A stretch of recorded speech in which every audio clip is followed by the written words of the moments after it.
Well, you folks know I have two cars, they're both automatics, and you're probably wondering why I've got a four-speed shifter on the bench today. Well, this is an inland shifter for a four-speed car, correct for 1966. We're going to replace the reverse lockout cable on this one today.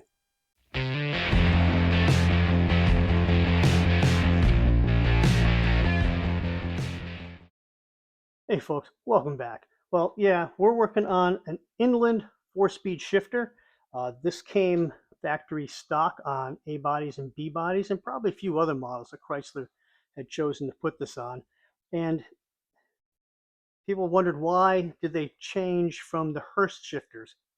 The reality is these cost $40 less per car to install. So, Chrysler in their infinite wisdom decided to go with a product which a lot of people consider to be inferior to the Hurst, and in many ways it was. It has a reverse lockout, which you have to pull on this T-handle, and it pulls a cable up through here, through these, past these 90 degrees and whatnot, and lifts a lever up so you can move it over and get into reverse. Okay. This wasn't a safety thing mandated by the government. This was Chrysler trying to save a few bucks per car. They got enough feedback from people using these drag racing that, 66, okay, 67, they were getting a lot more. By early 68, they were out. Hurst were back in. So you could have a 68 model year car with either the inland shifter, if it's an early build, or later have a Hurst. So a lot of people like these. They're correct for a car that it came with. So people do rebuild them and install them just to keep their cars 100% factory original. So we're going to break this down. We're going to replace the lockout cable. This is available from breweries. You can get this part, which is great. Glad they make that stuff. I'm going to show you quickly here one of the reasons why this shifter got its reputation as the wet noodle. There's a well in here where there's supposed to be a spring. And this spring is supposed to keep the shifter pushed all the way over, waiting for you to move it. So it's never like just slopping around. It's always there ready for that shift so you can do what you got to do. They didn't make it right, or they didn't put something in the housing that would actually help hold the spring in, because 9 times out of 10, the spring would simply fall out. And that's where it got its reputation of the wet noodle. It would just, your shifter would flop around and it'd be no good to you. Let's get this disassembled. We'll show you the underside of how this cable interfaces with this pin at the top of the housing to let you put this into reverse. Our little bushings in there. Here. So here's a close-up of the underneath of that. I'm going to pull on the T-handle, see how that lifts up. And that's that cable that lifts this all the way up. Now this is intended to be lifted up to get over this pin. So that way it can pull this over like that. Otherwise, it won't go. And that's the reverse lockout. Here's a new cable. And nicely wound up. It's got an inner sleeve to keep it from chafing against the inside of the shift lever. Spring at the bottom. And as you can see, it needs to be cleaned up a little bit. But this is nice and round like it's supposed to be.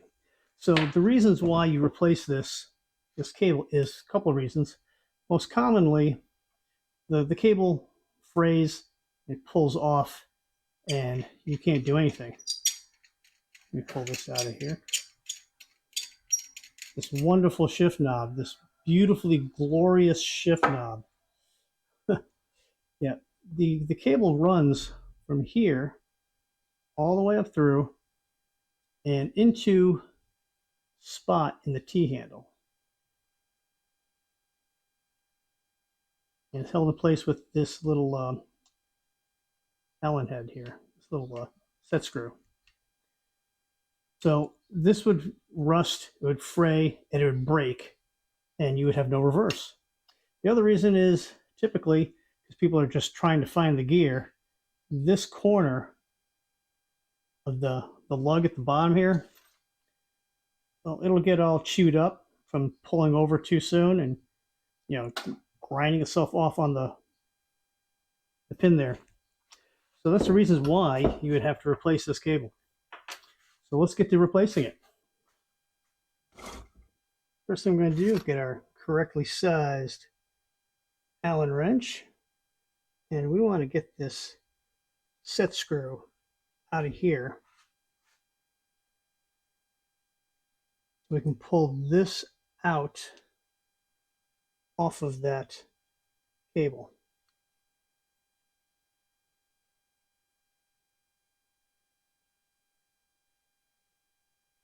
I'm not going to take it all the way out, I just want to back it out.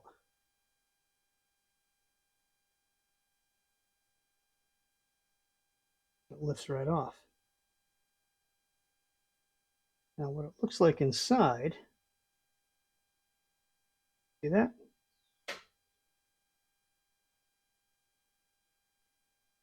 All right, so now this should just kind of literally fall out the bottom.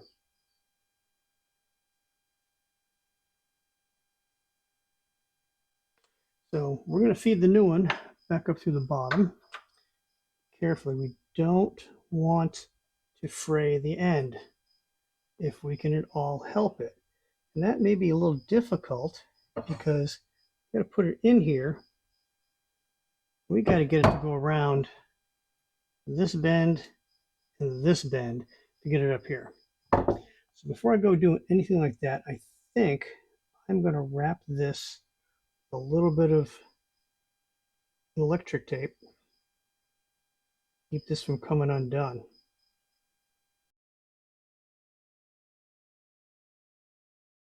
Just enough to go around once.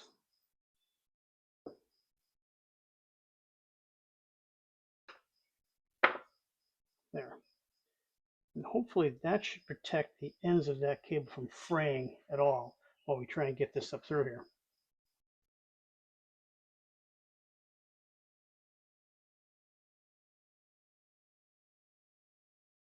Oh, much smoother now. Okay. This is crazy long.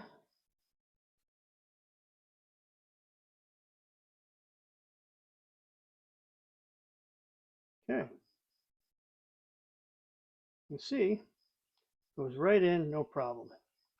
So now, knowing that this is so wicked long, I'm going to have to do something I'm not sure I want to do. Well, actually, I know what I'm going to do. So I need to cut back that sleeve a little bit first. I'm going to mark with a Sharpie. Pull it in. Just make sure it's pushed all the way down. Yeah, that's pushed all the way down. That's pulled all the way up.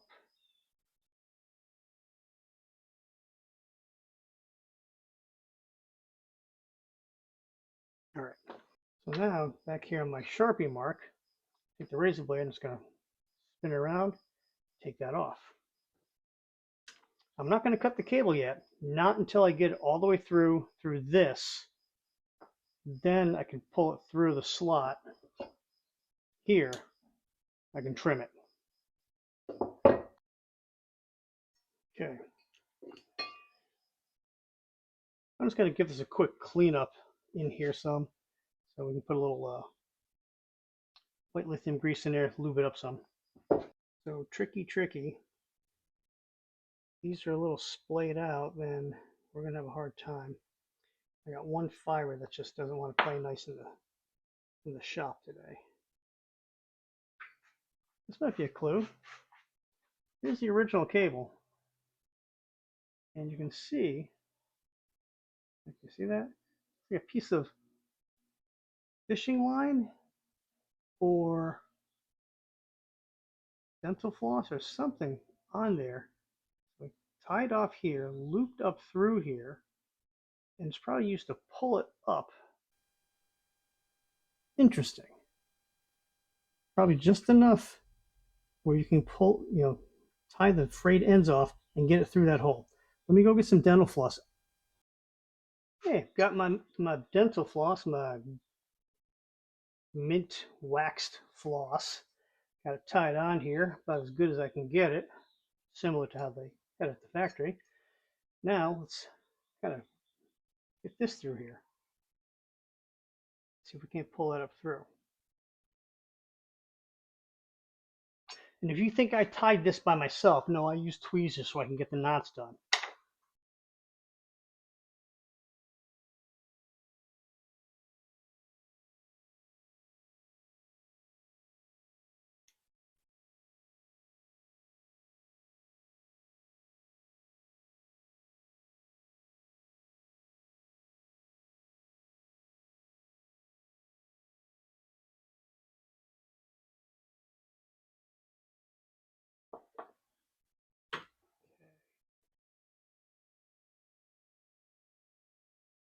Okay, see if this is going to work.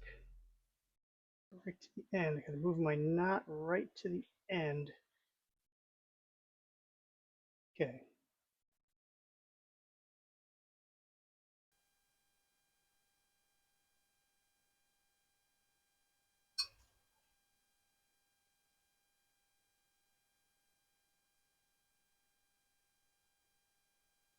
Oh, there we go. Got it.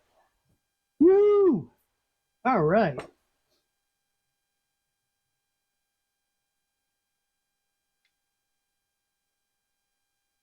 There.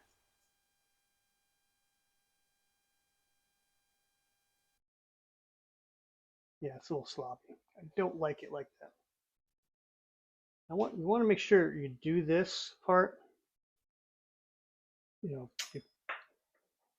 before you cut the cable, so you get the right length. You don't have, excessive slack, because if you don't do it right, and you're going to have frayed end, and you're not going to be able to adjust it much anymore, and you're not going to like it at all. You can do it this way too. Let me just loosen this up a little bit. Feel that there? That's good there. All right.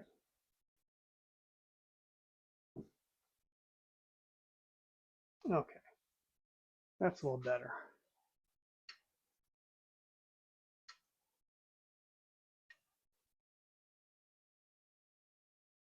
Right, I'm going to mount this up, see how it feels all bolted in.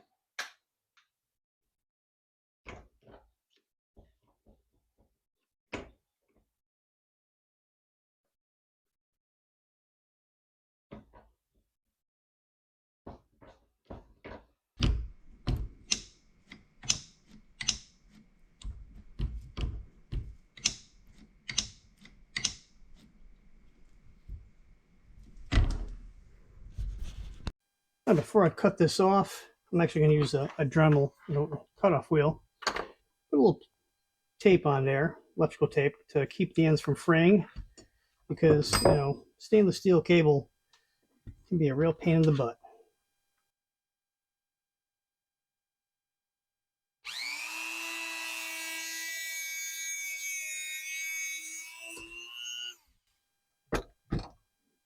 That's all she wrote. Tuck that inside there. You can put your shifter knob back on. Oh, there you have it. That's how you replace the reverse lockout cable in your inland 4-speed shifter. Now, it's not going to fix your Gessa gear. That problem is down in here with that D10 spring that disappears. And part of the main pivot here, it does get worn over time, like everything does. So there's some sloppiness in that by itself. But the brewer's cable, to me, seems superior because it's got that extra plastic sleeve, and you don't feel like this one here was dragging on the inside of the shifter housing. Um, it is so much smoother. I mean, it pulls up out of the way. It's like you almost don't even feel it. Very nice. Well, I want to thank viewer of the channel, Jeff. Thank you. Jeff offered to send me his shifter and a brand new cable from Brewers for me to do the video because he wanted all of you to know how you can do this yourself at home and replace that reverse lockout cable. So, Jeff, thank you very much. I really appreciate that. And everyone else, well, thank you for watching. I appreciate you. Smash the like button. If you like what we're doing here on the channel, please consider subscribing. I'll catch you next time.